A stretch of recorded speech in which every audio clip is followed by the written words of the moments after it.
ब्रिटिशांच्या काळात मुसलमान समाजाने सातत्याने अशी भूमिका घेतली की आम्ही एक स्वतंत्र आहोत, स्वतंत्र राष्ट्र आहोत आणि धर्माच्या आधारावर राजकारण करण्याची त्यांची परंपरा ही जुनी आहे.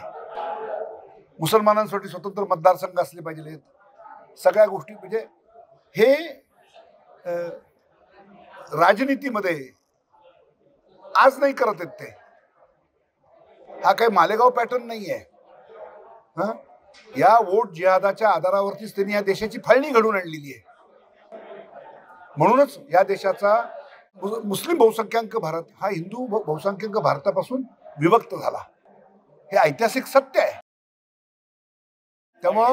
त्यामुळे हे काहीतरी कोणीतरी काल्पनिक मांडतंय तर हे सत्य नाही आहे. ह्या देशाचा इतिहास तो सांगतोय. त्यामुळं मुद्दा असा निर्माण होतो की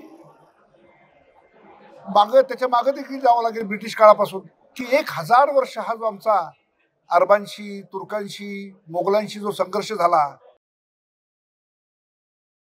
तो 1000 वर्षाच्या संघर्षात कधी आम्ही हारलो, कधी जिंकलो, पण पूर्ण नष्ट कधी झालो नाही.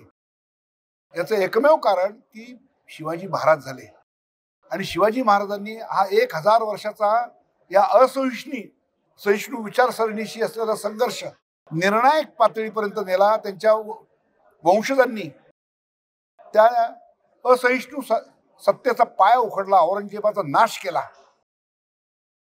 त्यामुळं 47 साली हिंदूंच्या वाटेला आजचा हिंदुस्थान उरला.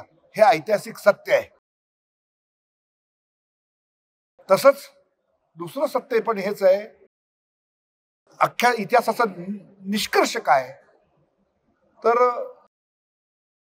जेव्हा राजकीय हिंदुत्व हे प्रभावशाली असतं, प्राचीन काळी होतं, तर तुम्हाला काय चित्र दिसतं की अफगाणिस्तान पासून, चीन पासून, जपान पर्यंत सर्वत्र आपल्या संस्कृतीचा प्रसार झाला.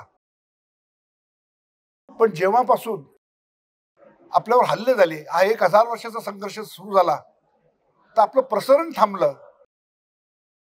आणि जर आपण तो जुना सांस्कृतिक नकाशा बघितला आणि आजचा भारताचा राजकीय नकाशा बघितला तर हा फरक का पडला तर राजकीय हिंदुत्व कमजोर झालं की सांस्कृतिक हिंदुत्वाचा पण संकोच होतो. हा इतिहासाचा बोध आहे. शिवाजी महाराज झाले म्हणून त्या राजकीय हिंदुत्वाच्या प्रभावामुळं आज हा हिंदुस्थान तुम्हाला अस्तित्वात दिसतोय.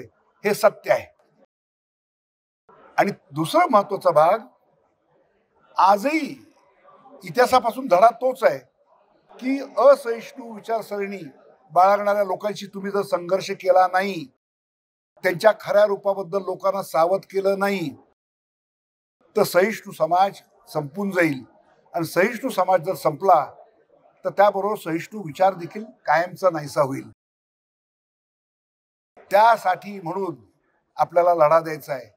या असहिष्णू विचारसरणींचा पराभव केला पाहिजे. त्यात जशा मध्ययुगीन काही आहेत तसंच माओवाद एक नवीन असहिष्णू आहे, फुटीरतावाद, ह्या सगळ्यांशी आपल्याला संघर्ष करावा लागेल.